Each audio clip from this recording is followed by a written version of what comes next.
തിരുവനന്തപുരത്തെ ബി.ജെ.പി സ്ഥാനാർത്ഥി ആർ ശ്രീലേഖയുടെ പേരിൽ നിന്ന് IPS വെട്ടി തെരഞ്ഞെടുപ്പ് കമ്മീഷൻ. ആം ആദ്മി പാർട്ടി നൽകിയ പരാതിയിലാണ് തെരഞ്ഞെടുപ്പ് കമ്മീഷന്റെ നടപടി. പ്രചാരണ ബോർഡുകളിൽ നിന്ന് IPS വെട്ടാൻ നിർദ്ദേശം. റഹീസ് റഷീദ് നമുക്കൊപ്പം.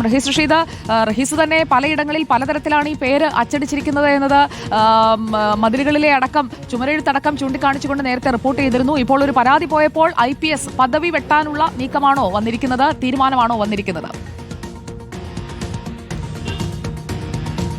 സുജയ, നമ്മുടെ വാർത്തയ്ക്ക് പിന്നാലെയാണ് ആ വാർഡിൽ മത്സരിക്കുന്ന ആം ആദ്മി പാർട്ടിയുടെ സ്ഥാനാർത്ഥി തെരഞ്ഞെടുപ്പ് കമ്മീഷന് വാർത്താ സഹിതം നൽകി ഈ കാര്യം പരാതിയായി നൽകിയത്.